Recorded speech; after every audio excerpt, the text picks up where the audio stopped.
Hello बच्चों, आप सब कैसे हैं? अच्छे हैं? Very good. बच्चों, आज हम लोगों का कंबशन एंड फ्लेम चैप्टर का पार्ट 2 है, यानी सेकंड पीरियड। इसमें आपका ये चैप्टर आज कंप्लीट हो जाएगा। आज हम पढ़ते हैं टाइप्स ऑफ कंबशन।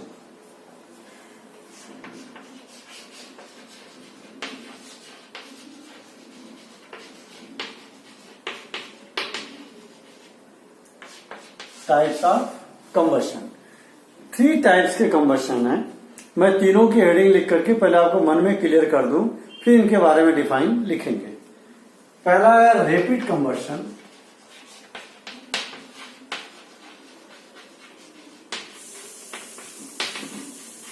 और सेकंड है स्पॉन्टेनियस कंबशन,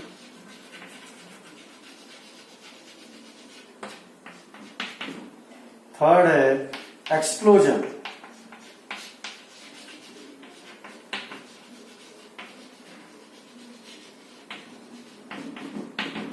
ये 3 तरह के कंबशन बच्चों। देखो, तीनों की मीनिंग बहुत क्लियर कर लो। घर में जो आपकी कुकिंग गैस चलती है, पेपर जलाते हैं, केरोसिन जलता है, डीजल जलता है, लकड़ी जलती है, ये सब किसमें आएंगे? रैपिड कंबशन में। जिनको जलाने के लिए हमको बाहर से हीट देना पड़ता है, ठीक, और फ्यूल जो है स्पीड अप होकर के जलता है। स्पॉन्टेनियस कंबशन ऐसा है जिसमें फ्यूल को हवा में लाए नहीं कि रूम टेम्परेचर पर अपने आप जलना शुरू कर देता है, बिना बाहर से हीट दिए। एटमॉस्फेयर का जो टेम्परेचर है इसमें जलना शुरू कर देगा अपने आप, स्वतः, बिना आग लगाए। इसको कह रहे हैं स्पॉन्टेनियस कंबशन। इसका एग्जांपल बहुत कम है। जैसे एग्जांपल के लिए व्हाइट फास्फोरस। व्हाइट फास्फोरस जैसे लाएंगे उसको, और अगर अंधेरे कमरे में रखोगे तो तुरंत वहां चिंगारी जैसा जलना शुरू हो जाता है। व्हाइट फास्फोरस रूम टेम्परेचर पे ही ऑक्सीजन से रिएक्शन करके हीट और लाइट एनर्जी देने लगता है। That is the spontaneous combustion. Explosion. Explosion का मतलब होता है विस्फोट। अब सोचो, विस्फोट से कौन जलता है? क्रैकर्स। क्रैकर्स में आप जैसे बाहर से माचिस के तीली लगाते हो, जैसे ही एकदम से वो तुरंत ही क्या होता है, एकदम एक्सप्लोजन होता है, बस्ट होता है, ठीक। That is the explosion. में ध्यान देना, हीट एनर्जी भी निकलेगी, लाइट एनर्जी भी निकलेगी, प्लस साउंड एनर्जी भी निकलेगी। आवाज भी बहुत तेज की होती है। किसमें? एक्सप्लोजन में। तीनों के एग्जांपल डिफरेंस समझ में आ गए? क्लियर है? ठीक। तो रैपिड कंबशन का मतलब नॉर्मल कंबशन,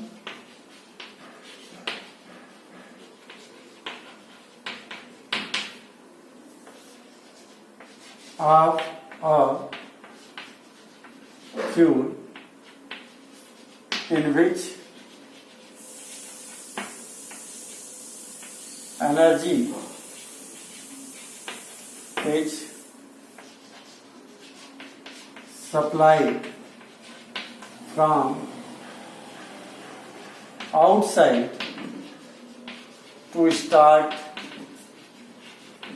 combustion.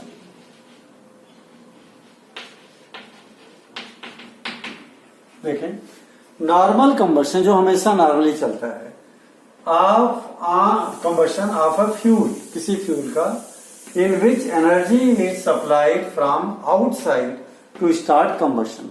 कंबशन को शुरू करने के लिए हम लोग बाहर से एनर्जी पहले देते हैं। It's called rapid combustion.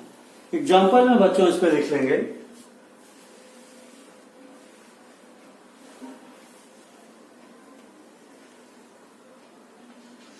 is called rapid combustion.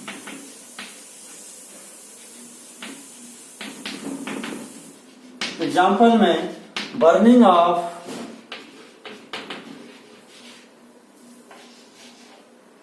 Would, LPG, petrol, etcetera. ये सारे जो एग्जाम्पल है बच्चों किसके? रैपिड कंबशन के। सिंपल सा रह गया, नॉर्मल कंबशन, जो हम जनरली घरों में, खेतों पे, कहीं पर भी हम लोग यूज करते हैं। जिससे फ्यूल जो है जलाने के लिए हमको बाहर से एनर्जी पहले देना पड़ता है स्टार्ट करने के लिए, उसको हम बोलते हैं रैपिड कंबशन। ठीक, अब बात आती है स्पॉन्टेनियस कंबशन।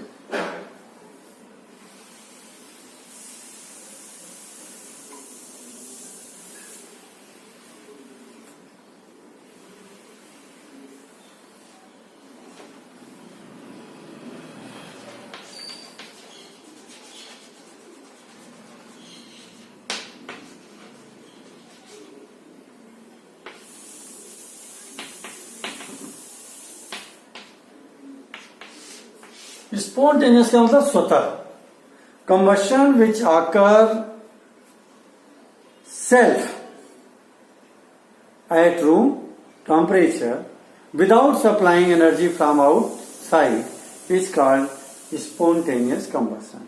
ये बहुत स्लो प्रोसेस है इसकी। कंबशन विच occurs self से मतलब without self at room temperature, self at room temperature without supplying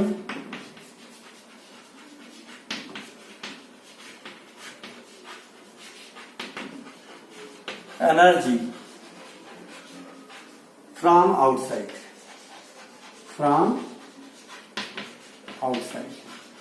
is called spontaneous combustion।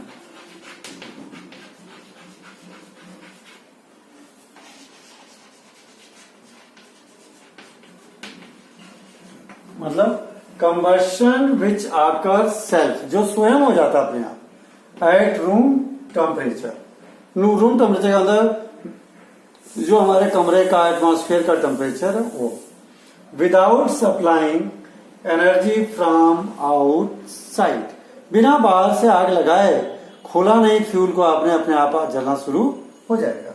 It's called spontaneous combustion. Example, burning of white phosphorus,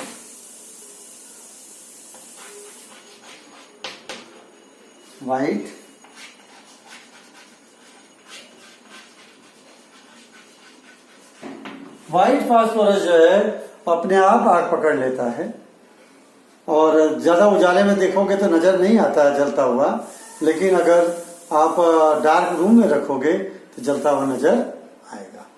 बच्चों, ये बात हो गई स्पॉन्टेनियस कंबशन। अब बात आ रही है एक्सप्लोजन।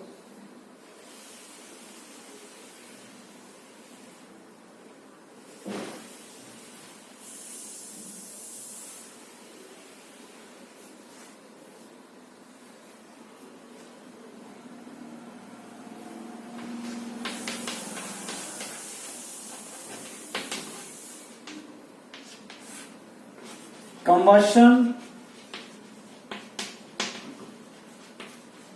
which occur sudden, कैसा होता है? occur sudden, अचानक, suddenly,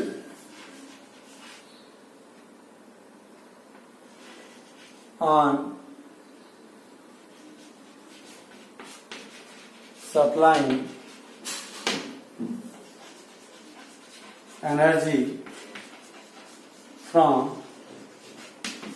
outside is called explosion।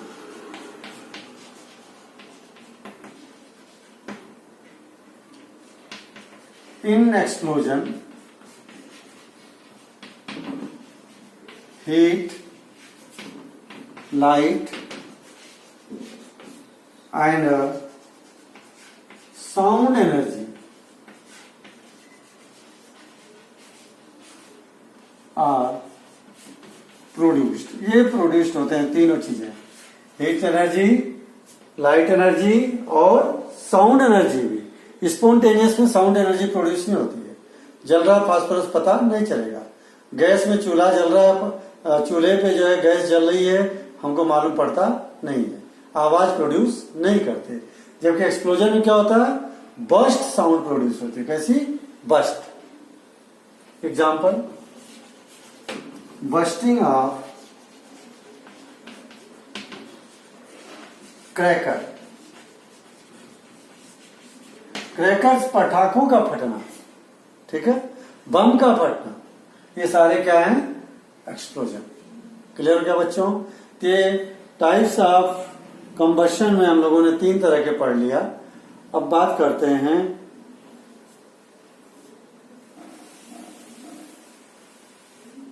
Flame की बात करते हैं।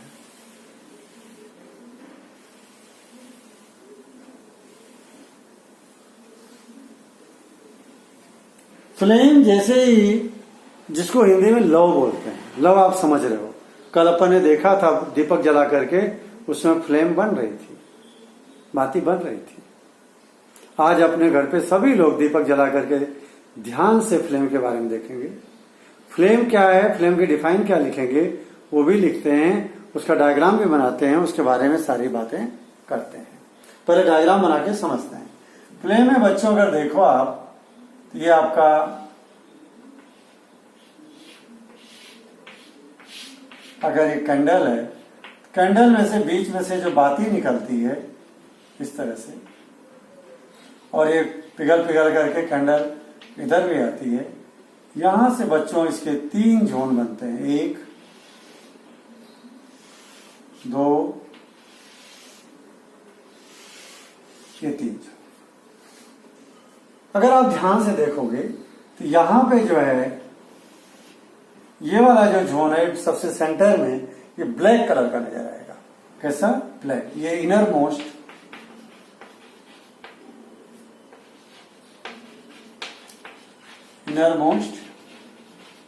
जोन, कलर कैसा है? ब्लैक। ठीक। यहां जो फ्यूल है पूरा जला नहीं है, अनबर्न फ्यूल, या अपन कहें अनबर्न वैक्स। वैक्स जो है यहां जली हुई नहीं है, इसलिए काला काला नजर आता है पूरा जोन, इनर मोस्ट जोन। और ये middle zone,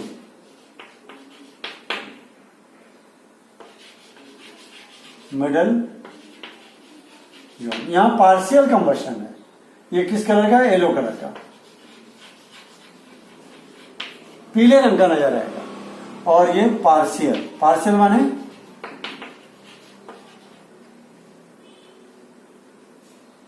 partial combustion. Part से पार्शियल, PART, पार्ट से पार्शियल। पार्ट माने हिस्सा, पूरा कंबशन नहीं हुआ है, फ्यूल थोड़ा बहुत यहां जला है, इसलिए इसको हम बोल रहे हैं मिडिल जोन, जिसका कलर कैसा है? येलो। और यहाँ पार्शियल कंबशन है, यहाँ टोटल अनबर्न्ड वैक्स, यानी बिल्कुल कंबशन है। और जो आउटर मोस्ट जोन देख रहे हैं ये वाली, this is the outer most zone.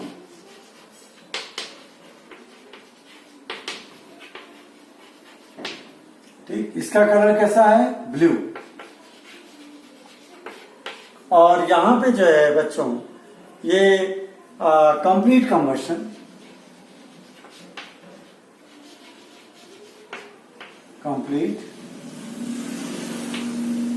पूरे फ्यूल, पूरा वैक्स यहां जल जाता है।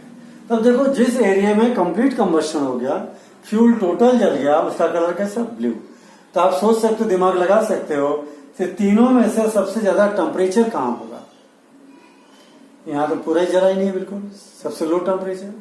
यहां थोड़ा जला तो मीडियम टेम्परेचर, यहां हाईएस्ट, सबसे ज्यादा हॉट रीजन, हॉटेस्ट रीजन कौन सा? Outer most. तब सोचो आप कोई चीज गर्म करना चाहते हो, गोल्ड स्मिथ है, सोनार है, तो कौन सा जोन यूज करेगा सोने को पिघलाने के लिए?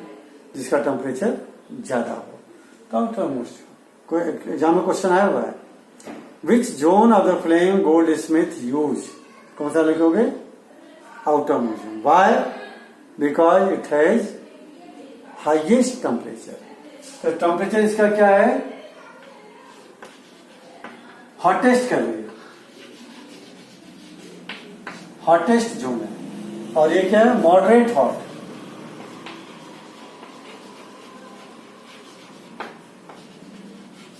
ये मॉडरेट हॉट है, कम गर्म है। और ये क्या है? लिस्ट हॉट, सबसे कम। तो तीनों के टेम्परेचर के बारे में लिख दिया। सबसे कम गर्म है कौन? इनर मोस्ट जोन, क्योंकि यहां फ्यूल जला बिल्कुल नहीं है। और ये जो है मिडिल जोन, ये पीले रंग का है, यहाँ पार्शियल कंबशन है, आधा फ्यूल जला है, आधा फ्यूल नहीं जला है। और इसके बाद outer most zone blue colour का, जहां कंप्लीट कंबशन हो गया है, इसलिए हॉटेस्ट है। अब फ्लेम के डिफाइन क्या लिखोगे? फ्लेम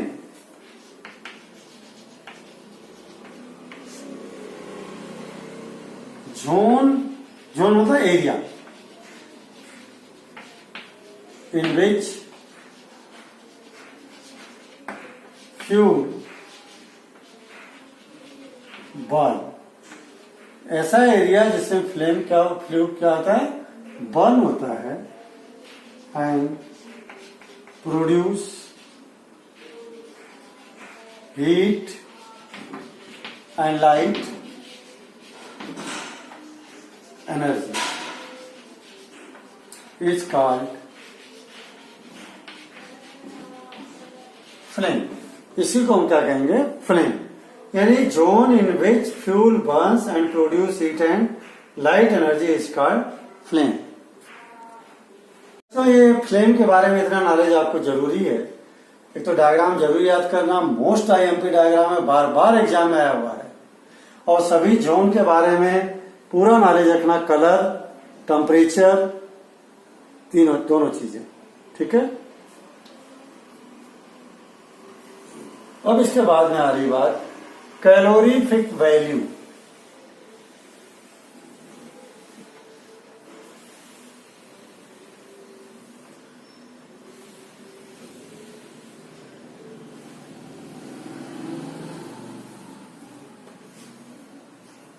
बहुत ही इंपॉर्टेंट डेफिनेशन है कैलोरीफिक वैल्यू, एग्जाम में बार बार पूछी जाती है।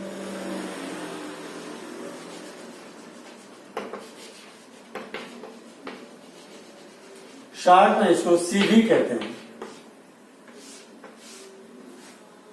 कैलोरीफिक वैल्यू से मतलब बच्चों 1 केजी या 1 ग्राम फ्यूल को जलाने से कितना एनर्जी मिलती है, वो उस फ्यूल की कैलोरीफिक वैल्यू। जैसे एग्जांपल के लिए आपके घर में अगर आप एलपीजी जलाते हो तो 1 ग्राम जब एलपीजी जलती है तो 55 किलो जूल एनर्जी देती है, या 55,000 जूल बोल दो। तो 1 ग्राम से कितनी एनर्जी मिलेगी? 55 किलो जूल। और यही सीएनजी जलाओगे, सॉरी मैंने उल्टा बोला, एलपीजी से 50 किलो जूल और सीएनजी से 55 kilo joule.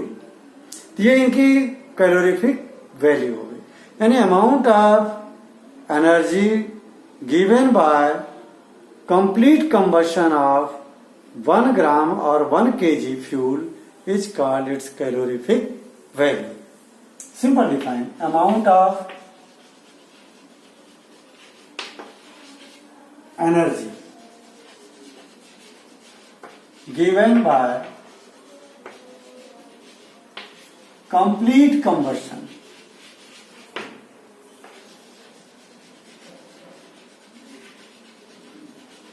of unit mass लिख दूं। जब यूनिट मास क्या मतलब 1 ग्राम या 1 केजी। कंप्लीट कंबशन ऑफ 1 ग्राम और 1 KG fuel is called its calorific value. यानी 1 केजी ने कितना एनर्जी दिया है, 1 केजी ने कितना एनर्जी दिया है। तो 1 ग्राम 50 किलो जूल मान लो एलपीजी का दे रहा था, 1 केजी कितना दे देगा? 55,000 kilo joule. Example, CV of LPG is 50,000 kilojoule पर केजी। यानी इसकी पर किलोजूल पर केजी क्या हो गया? SI unit. किलोजूल, केजी का मतलब किलोजूल पर KG is SI unit of calorific value.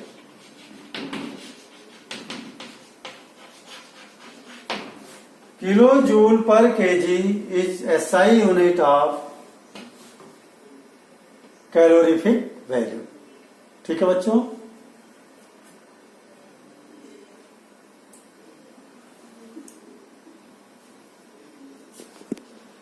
जो आपने फ्यूल की डिफाइन पढ़ा है, अब एक अच्छा फ्यूल कौन सा होगा जिसको हम आइडियल फ्यूल कहते हैं। तो आइडियल फ्यूल कैसा होना चाहिए?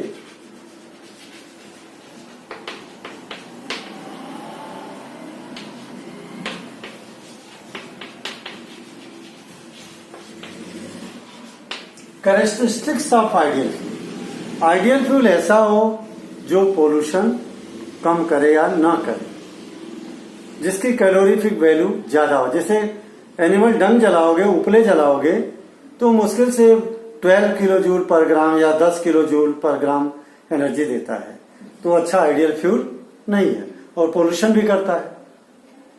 तो आइडियल फ्यूल का मेन कैरेक्टर क्या होना चाहिए? It should not cause the pollution, it's calorific value must be high. इसका इग्निशन टेम्परेचर यानी आग पकड़ने का जो टेम्परेचर है, इट मस्ट बी मॉडरेट। बहुत कम भी नहीं होना चाहिए, बहुत कम हुआ तो तुरंत आग पकड़ लेगा अपने आप, घर में रखा नहीं कि आग पकड़ के जलने लगेगा, वो भी फ्यूल अच्छा नहीं है। तो इग्निशन टेम्परेचर भी मॉडरेट होना चाहिए और एक जगह से दूसरे जगह भेजने में इजी हो सब। जैसे मान लो एक आपको कंडे जलाना, तो एक ट्रैक्टर जो कंडा अगर घर में रखोगे लाके ट्रॉली भर के, तब 1 महीना खाना बनाओगे। उसके जगह सिलेंडर, अगर एक सिलेंडर लाके रख लिया छोटा सा, तो उसमें 1 महीना खाना बनेगा। तो ट्रांसपोर्टेशन इजी किसका? कंडे का या सिलेंडर का? सिलेंडर का। एक ट्रॉली कंडा आएगा, एक फैमिली के काम आएगा, एक सिलेंडर एक फैमिली के काम आ जाएगा 1 महीने का। और एक ट्रॉली में कम से कम 50 सिलेंडर आ जाएंगे तो 50 फैमिली को बढ़ जाएगा। तो ट्रांसपोर्टेशन जिस फ्यूल का इजीली हो वो अच्छा है और फ्यूल चीप होना चाहिए, बहुत महंगा भी नहीं, बहुत सस्ता भी नहीं। चीप मैंने सस्ता हो, जिससे सबको अवेलेबल हो जाए। तो ये कैरेक्टर हो गया number 1।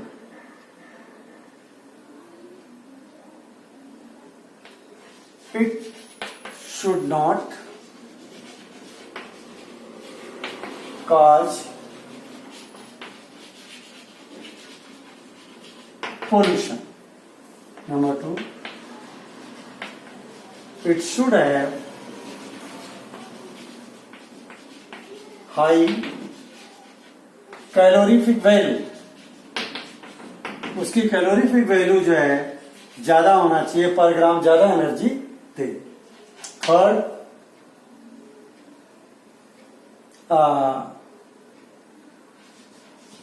it should be easily available, आराम से अवेलेबल होना चाहिए। फोर्थ, its transportation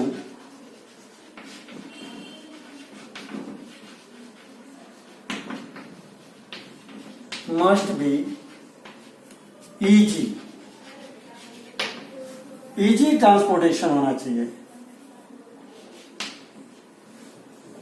5वां, it's calorific value, it should have high calorific, तो हो गया। इजी टू स्टोर,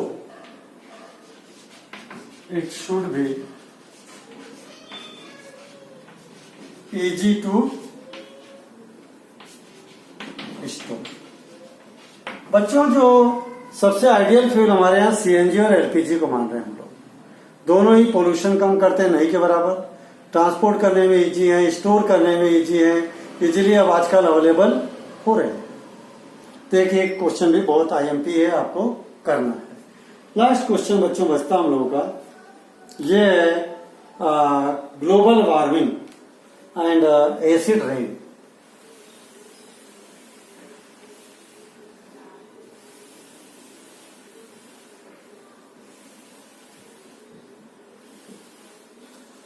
बच्चों इसके बारे में बताऊं, जो भी हम फ्यूल जलाते हैं घरों में या इंडस्ट्रीज में या फैक्ट्री में, तो उनमें से जो गैस रिलीज होती है, दो तरह की गैस रिलीज होती है। हमारे गाड़ियों से भी जो धुआं निकलता है उसमें कुछ गैसेस होती हैं जो सल्फर डाइऑक्साइड, सल्फर ट्राइऑक्साइड, ये एटमॉस्फेयर में जब जाती हैं बारिश के दिनों में पानी में डिजोल्व होकर के एसिड बना देती है, और वो एसिड धरती पर बारिश के साथ में आता है, उसको हम बोलते हैं एसिड रेन। समझ आ गई बात? अभी लिख देता हूं मैं आपको। ये एसिड रेन अगर हमारे हिस्टोरिकल मोन्यूमेंट जैसे ताजमहल पे पड़ रहा है तो ताजमहल का सफेद कलर जो है पीला पड़ता जा रहा है, काला होता जा रहा है।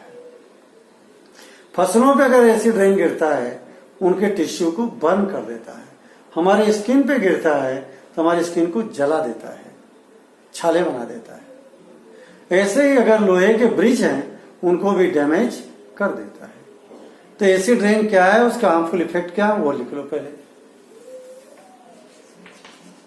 Acid rain, when fuel burn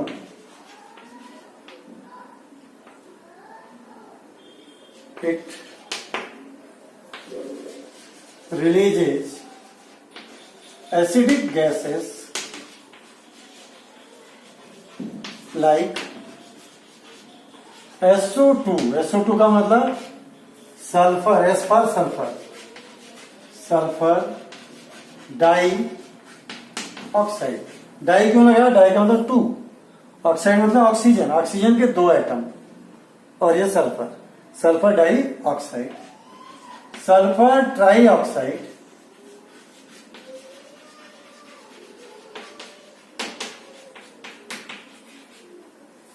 and nitrogen oxide.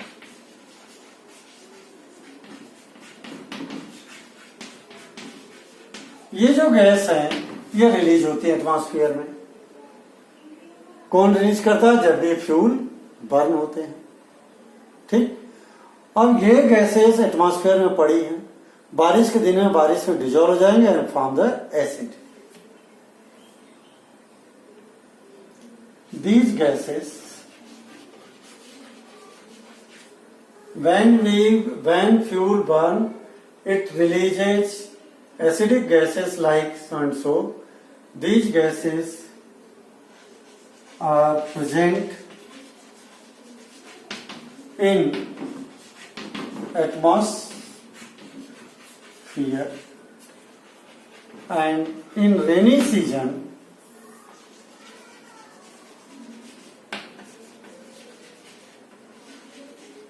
they dissolve in rain and form acid. These acid come on earth with rain. This rain is called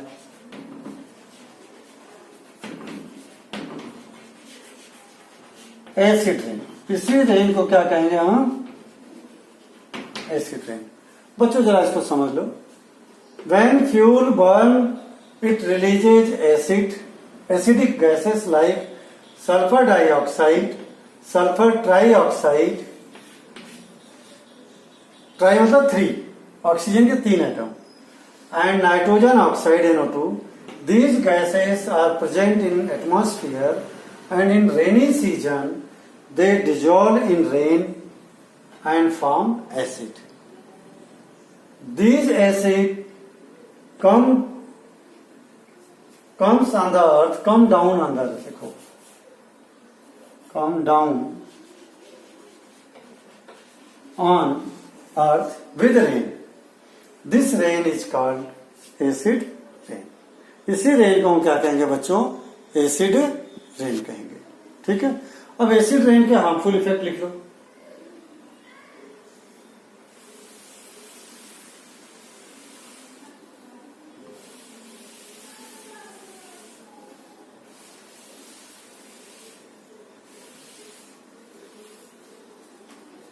harmful effect of acid rain. Acid rain के harmful effect क्या है?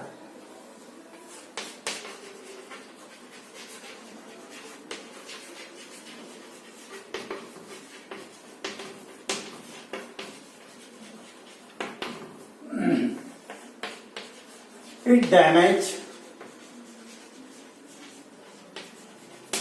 historical monument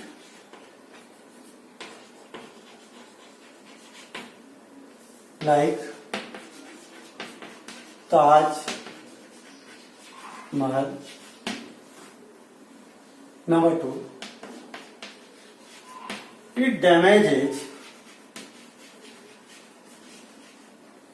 plant and animal tissue. It damages iron bridges. Iron के जो बने हुए पुल हैं, iron acid से reaction करके गल जाता है। और ये बच्चों बहुत ही इंपॉर्टेंट क्वेश्चन है। What is acid rain? Right it's harmful effect. 3 marks का एग्जाम में पूछा जाता है। अब लास्ट टॉपिक आपका रह गया है ग्लोबल वार्मिंग।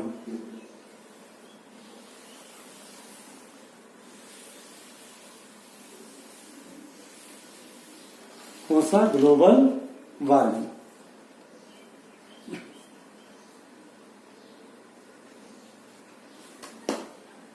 बच्चों, ग्लोबल वार्मिंग को समझने से पहले जरा ध्यान दो, जो कभी भी फ्यूल जो बर्न होता है कार्बन डाइऑक्साइड गैस रिलीज करता है।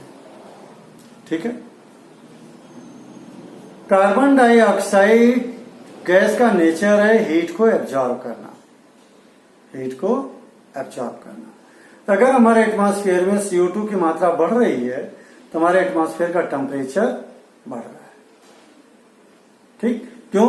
क्योंकि वो हीट को एब्जॉर्ब करके रखती है, स्पेस में जाने नहीं देती है। इससे क्या होगा?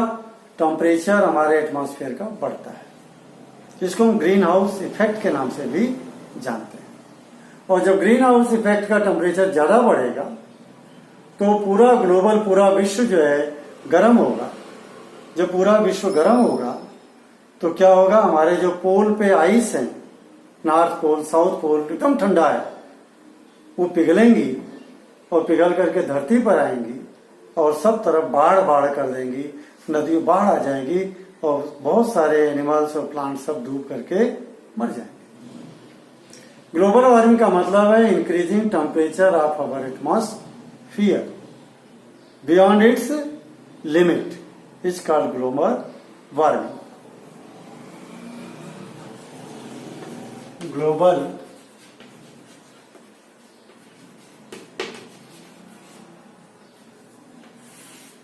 वार्मिंग, ग्लोबल वार्मिंग से मतलब है increasing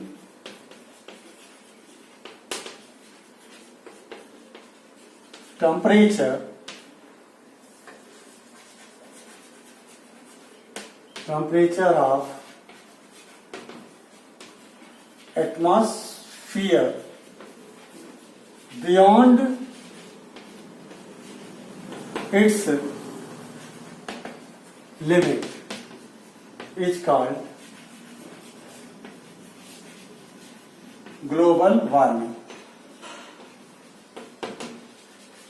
increasing temperature of atmosphere, atmosphere का टेम्परेचर बढ़ना बियॉन्ड इट्स लिमिट, जो इसकी सीमा उससे ज्यादा, इज कॉल्ड ग्लोबल वार्मिंग। ठीक, ग्लोबल वार्मिंग की जो गैसेस हैं, स्पेशली जो हम CO2 की बात करते हैं, इसके अलावा कार्बन डाइऑक्साइड के अलावा मीथेन गैस भी है, इसके अलावा ओजोन गैस भी है और वाटर वेपर्स भी है, वो भी हीट को एब्जॉर्ब करती है। तो बच्चों, ग्लोबल वार्मिंग को दूसरा नाम मैं दे रहा हूं greenhouse effect. Greenhouse, चलो लिख देता हूं मैं। It is also known as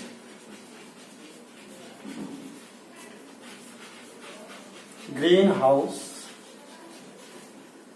effect. और ये जो गैसेस हैं उनको हम ग्रीन हाउस गैसेस भी कहते हैं। ये तो डिफाइन होगी। Number 2, gases like CO2, CO2 समझ रहे हैं, carbon dioxide, methane CH4, ozone O3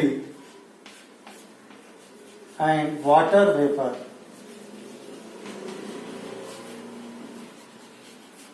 H2O absorb heat and cause global warming।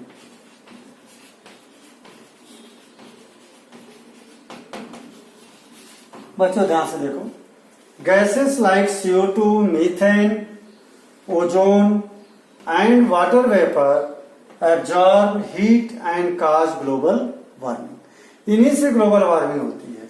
Mainly यहां पर इस चैप्टर में किससे रिलेशन है? कार्बन डाइऑक्साइड से। मीथेन CO2 से 20 टाइम ज्यादा हीट को एब्जॉर्ब करती है, लेकिन मीथेन का एटमॉस्फेयर में मात्रा बहुत कम है। और वाटर वेपर भाप रहती है, भाप तो गर्म रहती है। ठीक है बच्चों, ये बात हो गई ग्लोबल वार्मिंग। ग्लोबल वार्मिंग का इफेक्ट क्या होगा देखें।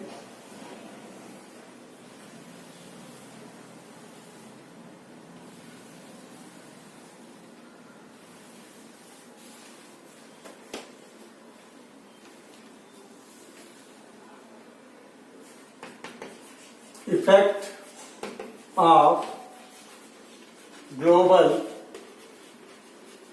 Warming.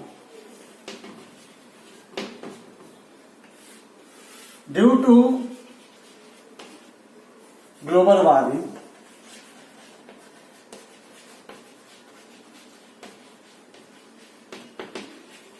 Polar ice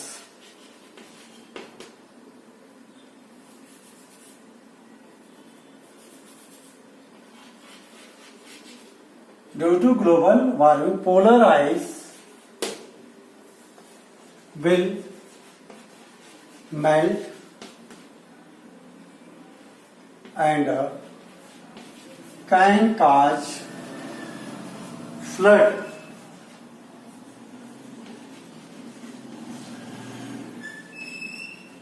on the populating area.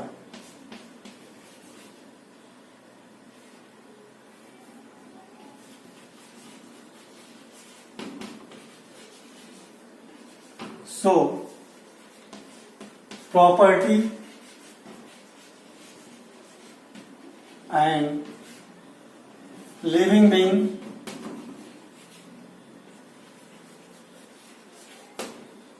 can sink in it। जरा समझ लो इसकी मीनिंग क्या लिखा मैंने। Due to global warming, polar ice will melt।